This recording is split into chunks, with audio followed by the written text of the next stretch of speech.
Ok, alors maintenant que vous avez vu comment gérer les contacts, comment créer des tunnels de vente, on va voir les emails puisque évidemment, envoyer des emails, c'est un excellent moyen de monétiser votre business, de gagner de l'argent, de faire des ventes. Moi, je vis de l'email marketing depuis 2010 littéralement.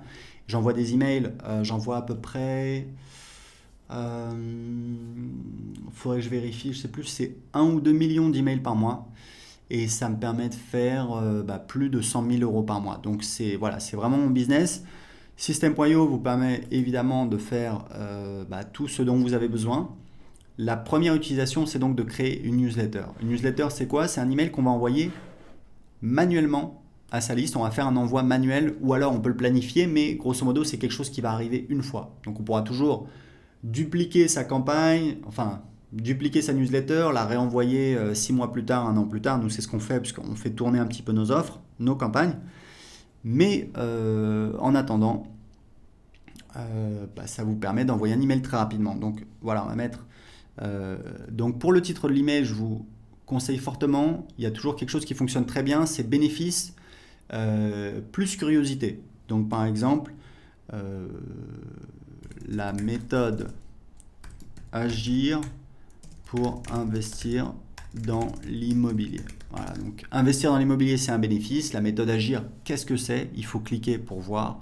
Donc ça peut être pas mal. Donc par défaut ici, vous avez donc le nom. Donc ça, il faut que j'aille dans ici, donc paramètres des emails pour paramétrer le nom de l'expéditeur. Donc je vais mettre par exemple. Alors ici, très important, vous avez une clé d'API SendGrid, c'est totalement optionnel, c'est si vous voulez utiliser, donc c'est écrit ici, voilà, vous pouvez voir comment générer une clé d'API SendGrid en cliquant ici. Donc ça, c'est totalement optionnel puisque vous pouvez très bien vous en passer. Donc ici, ça va être l'adresse électronique utilisée par défaut, nom de l'expéditeur des emails, donc moi je vais mettre Aurélien Amaker, le pied de page par défaut, voilà, je vais laisser comme ça. Je vais enregistrer. Voilà. Alors, ici, très important, vous ne pouvez pas utiliser une adresse Gmail car Gmail, en fait, si vous envoyez des emails avec Gmail, très rapidement, vos emails vont tomber dans les spams. Les gens qui sont sur Gmail vont voir un gros avertissement. Pourquoi? Parce que Gmail considère que il ne peut pas vérifier que l'email a bien été envoyé par vous, puisque ça pourrait être un spammer qui utilise votre adresse Gmail pour envoyer des emails. Et comme les emails de votre newsletter ont été envoyés par nos serveurs, et pas par les serveurs de Gmail, donc Gmail ne peut pas s'assurer. Donc on a récemment euh, interdit le fait d'utiliser une adresse Gmail. Donc ce que vous pouvez faire, c'est tout simplement, ce qu'on vous recommande de faire, c'est très simple. Vous allez sur OVH, je vous mettrai le lien. Vous pouvez prendre un nom de domaine et avoir une adresse email. Ça vous coûte quelques euros par an. Je crois que ça commence à 2 euros et ça va jusqu'à 7 ou 8 euros. Donc c'est vraiment rien du tout. Et ça vous permet de professionnaliser votre business, d'être plus crédible en ayant votre propre nom de domaine. Donc je vais retourner dans les newsletters. Donc créer une newsletter. Voilà, donc le titre, etc. Ici, vous mettez le corps de l'email. Ici, vous sélectionnez les contacts à qui vous voulez envoyer cet email. Ici, vous pouvez avoir un filtre, par exemple, si vous avez une séquence automatique que vous envoyez aux nouveaux inscrits et que vous ne voulez pas envoyer aux gens qui sont encore dans cette séquence automatique, vous pouvez filtrer, vous pouvez dire voilà, je vais envoyer uniquement aux gens qui sont inscrits depuis plus de 14 jours, par exemple. Ici, vous pouvez ajouter une pièce jointe. Ici, vous pouvez exclure des tags. Donc, vous voyez, automatiquement, ça va désélectionner ici. Donc ça veut dire que je vais envoyer à tous les tags, à tous les contacts qui ont le tag prospect YouTube, moins les tags qui ont le prospect YouTube et qui ont aussi moins les contacts qui ont le tag prospect YouTube et qui ont aussi le tag contact. Ici, vous pouvez utiliser des variables de substitution. C'est par exemple si vous avez demandé au moment de l'inscription le prénom, le nom de famille, le numéro de téléphone. Vous pouvez utiliser ici une variable qui sera donc remplacée par le numéro de téléphone, dans ce cas-là, de la personne. Alors très important pour l'instant, on on a un éditeur d'email qui est assez limité, qui est assez simple. Très important, plusieurs choses à dire là-dessus. Premièrement, on va bientôt ajouter un éditeur, ce sera peut-être le cas si vous voyez cette vidéo dans le futur, un éditeur plus avancé, avec plus de possibilités pour faire des emails plus graphiques. Mais deux choses importantes à savoir, c'est que premièrement, toutes les études montrent que les emails simples convertissent mieux. Pourquoi? Parce que ça a moins l'air commercial, on a l'impression que c'est plutôt un copain qui nous écrit. Et deuxième chose, n'oubliez pas que moi je vis de l'email marketing depuis 2010. Tous mes emails, j'utilise, voilà, ça ne sert à rien d'avoir une belle présentation, etc. Je sais qu'il y a des gens qui y tiennent, c'est pour ça qu'on va le faire, mais juste pour vous dire que vous pouvez très bien commencer à vendre et vendre avec uniquement un éditeur très simple comme celui-là. Donc voilà, donc ça c'est pour les newsletters, vous enregistrez. Ici on va mettre le titre.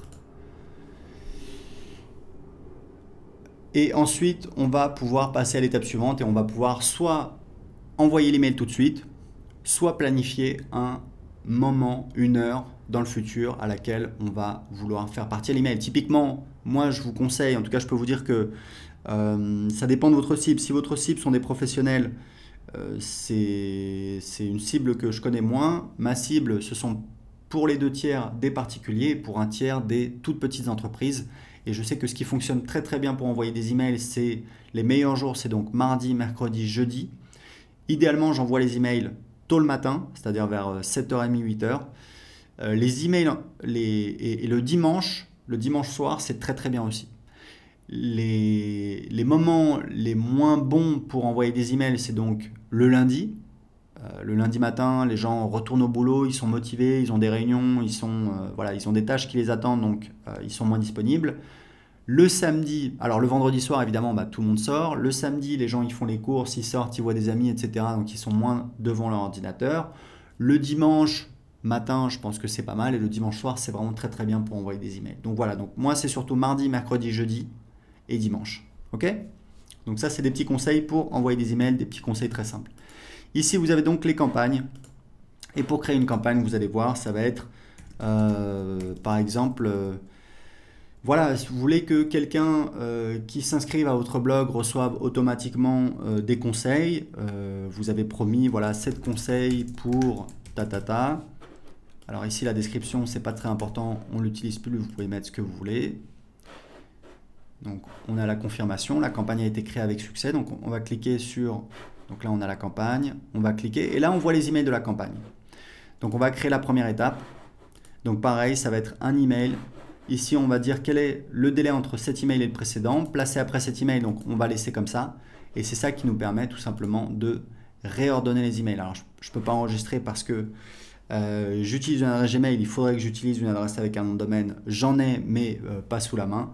En tout cas, ici, vous allez voir vos emails que vous allez pouvoir créer. Et ici, vous avez donc une remarque, c'est assez intéressant, c'est-à-dire que moi, quand je crée des séquences, et j'ai des séquences dans tous mes business. Je mets toujours en place des séquences qui vendent en automatique. C'est des séquences qui durent en général 1 semaine à 2 semaines, parfois un petit peu plus. Mais en général, voilà, c'est 1 semaine à 2 semaines. Je vais envoyer des emails. Au début, ça va être plutôt ça va être des emails assez soft. On va envoyer du contenu, on va répondre à des objections, on va répondre à des questions fréquemment posées, on va envoyer des témoignages, on va peut-être ajouter des bonus. Et puis, au fur et à mesure qu'on approche de la date limite, je vais commencer à mettre un petit peu plus la pression en disant on arrive bientôt à la fin de la date limite pour profiter du bonus, inscrivez-vous maintenant, etc., etc. Donc, ce que je vous conseille, puisque c'est pareil, ça fait des années que je fais ça, si vous voulez mettre en place une séquence de vente d'emails en automatique, faites simple.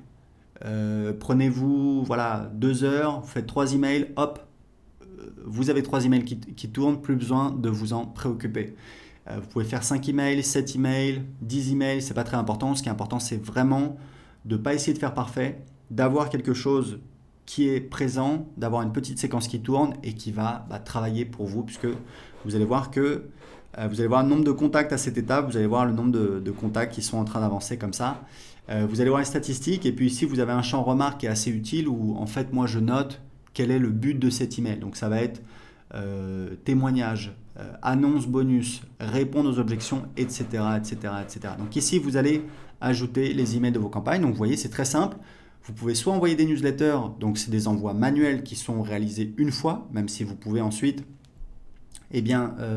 dupliquer vos newsletters pour les renvoyer peut-être 6 mois plus tard.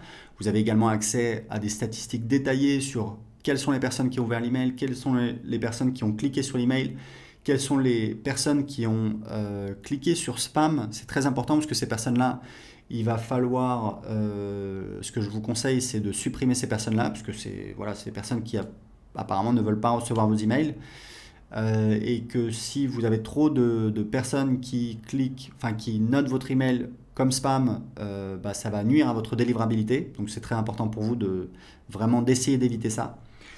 Et ici vous avez les campagnes et ici vous avez les statistiques. Donc c'est tout pour les emails avec System.io.